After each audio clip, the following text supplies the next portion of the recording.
All right, guys, I just wanted to quickly go through some recent NFL draft rumors.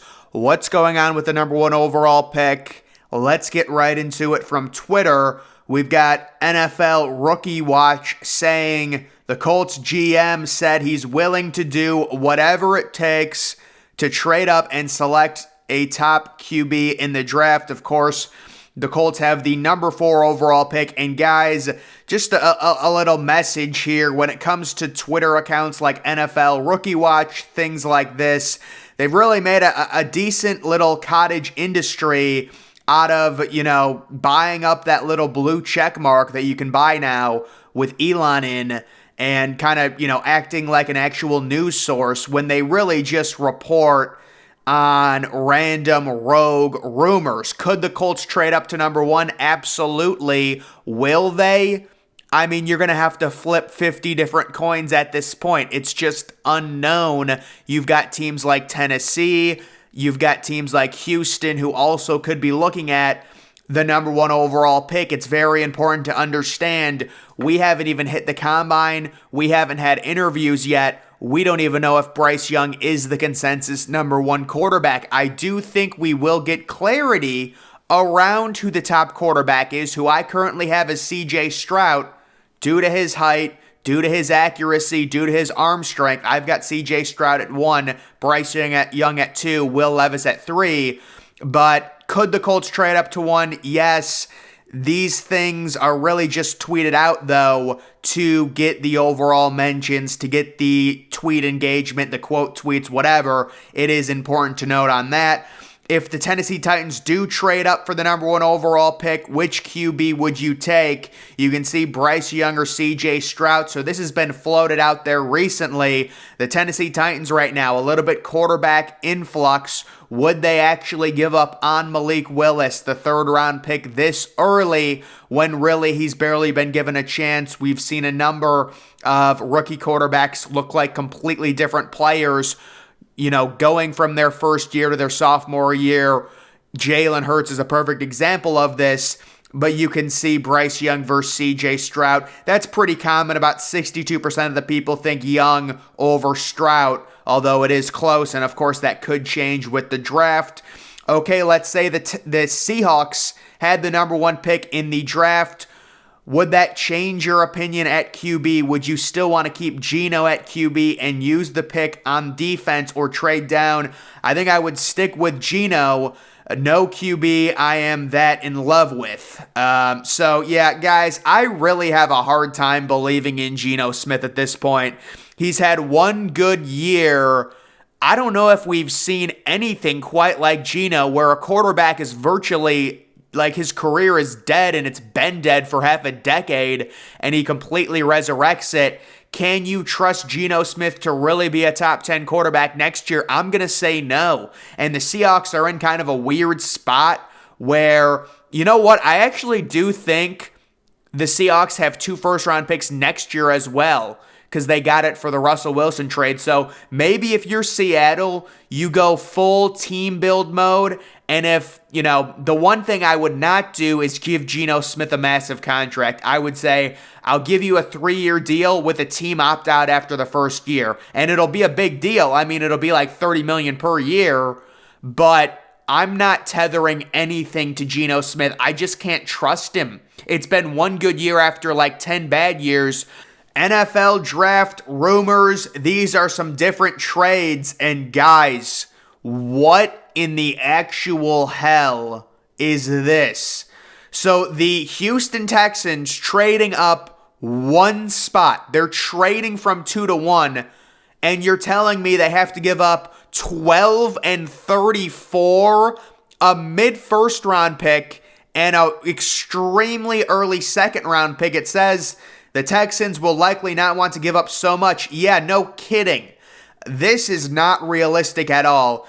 If the Bears, so it's an interesting strategical thing with the Bears. They're not, if they fall in love with a defensive player, whether it's Will Anderson or Jalen Carter, they're not going to want to drop below Arizona, because the thought right now, if Arizona stays at number 3, they're going to pick either Jalen Carter or Will Anderson. The question is, does Chicago, care that much that they get either Will Anderson or Jalen Carter to where they want to keep the number 1 or number 2 overall spot, meaning their only trade down option would be with Houston if they want Will Anderson or Jalen Carter? Or do they view it as, let's team build as much as possible, let's trade to number 4, let's trade maybe to number 7 if Vegas is interested, get back multiple first-round picks in the future, and get Justin Fields some help?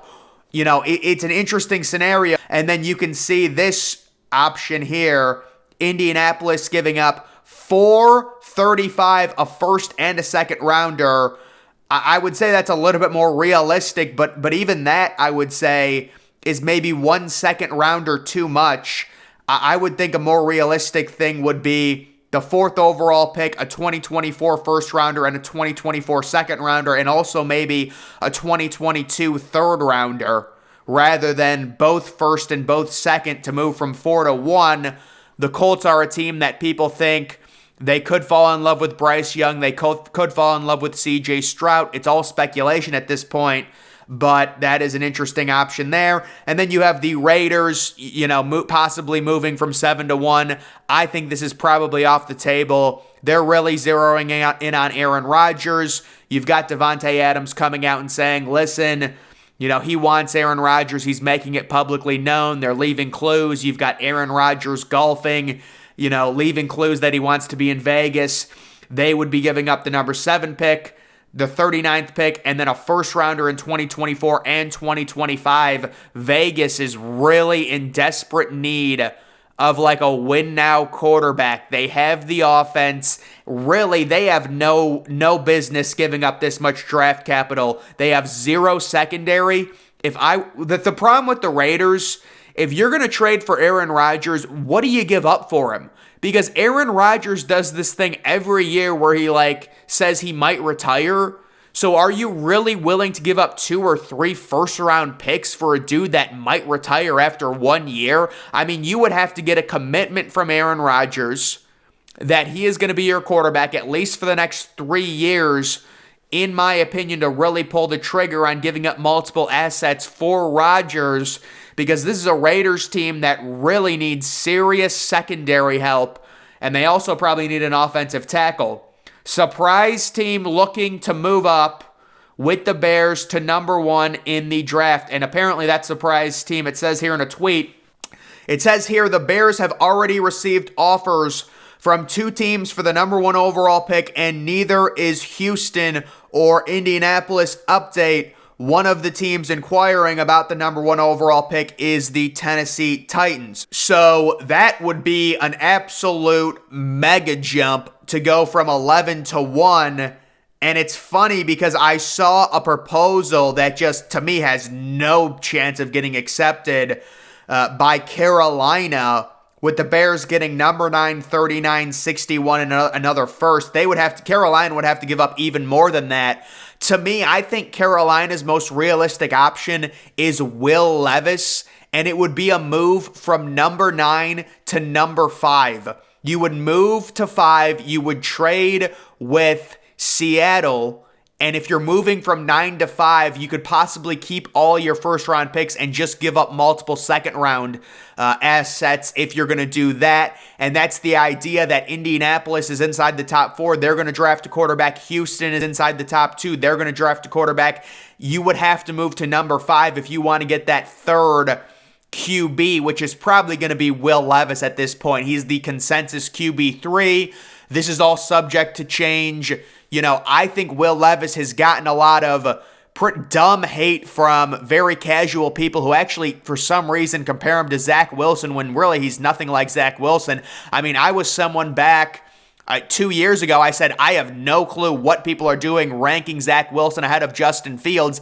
I was down on Zach Wilson, but now I'm here saying, listen, there's so many casual people out there who really just don't understand what they're talking about Will Levis and Zach Wilson are completely different quarterbacks, and Will Levis played in an extremely harder conference than the type of schedule that Zach Wilson faced, with BYU being an independent during the pandemic season with no fans and Zach Wilson being injured as well. So to me, it's not even a comparison. I think Will Levis is a very intriguing, bigger quarterback. Yes, he's got accuracy issues, but I mean, we've seen quarterbacks with accuracy issues corrected in the NFL. It's happened multiple times, most recently with Josh Allen. But when it comes to Tennessee possibly trading to number one, I don't think there's any way they're going to do it. It's just too far of a leap. You would have to mortgage your entire future. You've got Derrick Henry, who's probably due to decline due to the amount of hits he's taken. You've got Treylon Burks, who looks like an absolute bust of a first-round pick. You need multiple things back. You're not in a good spot if you're Tennessee. I think if you're the Titans, you really have to hope Malik Willis makes a major jump this coming season. Cowboys, why drafting Bijan isn't a mistake. Yeah, guys, I think the Dallas Cowboys really, to me, it comes down to Bijan Robinson. The perfect fits for Bijan, Dallas and Buffalo. And you have Dallas drafting at 26. You have Buffalo drafting at 27. I think Bijan's going to be off the board before pick number 20. So one of those teams might have to trade up. But I understand drafting a quarterback inside the top 12 to 15 is a dumb value play. It is. But when you're talking about a late first-round pick, I really think a team like the Cowboys, who could cut Ezekiel Elliott post-June 1st and save about $9 million against the cap, and really help their cap situation. They're already paying Dak Prescott a ridiculous amount of money to throw 15 interceptions in 12 games. It would behoove them to really get rid of Zeke, save some money. You could maybe franchise tag Tony Pollard. He's coming back from that miserable injury. Do you really want to give him a massive contract? I don't think so. So Bijan Robinson would be a really good fit for the Dallas Cowboys. They also do need a receiver, though, and they did give Michael Gallup that bad contract. Michael Gallup always gets injured. And then it says Anthony Richardson compared to Steelers great. So Anthony Richardson is very polarizing. I'm guessing a team trades up probably to like pick number 9 or pick number 10 to draft Anthony Richardson. He's probably the fourth quarterback off the board behind Stroud, Young, and Levis. And a team I'm looking at is the Washington Commanders, who sit at number 16 right now. It would not surprise me at all if they traded up to number 10 or 11 to get Anthony Richardson. And then you can see this Packers 2023 mock draft 7-round projection if Aaron Rodgers leaves Green Bay, and it's got them taking Jackson Smith-Njigba, who I think would be a great pick for the Packers even if they kept Rodgers. But, you're looking at Green Bay possibly having multiple first-round picks this year. With Rodgers getting traded, you're going to get another first-round pick. I would highly consider JSN and Michael Mayer if you do get 2 first-rounders back and you really rebuild that offense and surround Jordan Love with elite talent. The Bengals need to find the best offensive line this offseason. The Bengals need to find the best offensive linemen this offseason, regardless of their position. Get the best guys possible and figure everything else out later.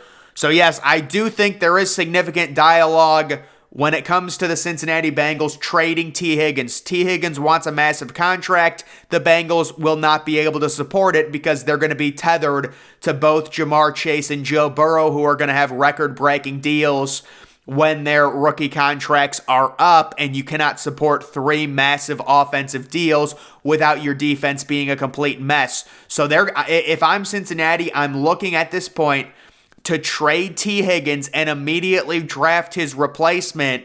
And you look at a guy mid-first round, Quentin Johnston, kind of profiles like T. Higgins. Of course, he's going to be a lot cheaper being on a 4-year rookie deal if you do decide to trade T. Higgins for a first-round pick, which is what I think they should do. And I like T. Higgins. He's good. But they probably should go ahead and move him due to the contract issues they're going to be facing. They possibly could lose him for nothing. Maybe they franchise tag him after this year and then trade him somewhere Either way, we will see, guys. Just going over some different NFL rumors. That's going to do it for this video.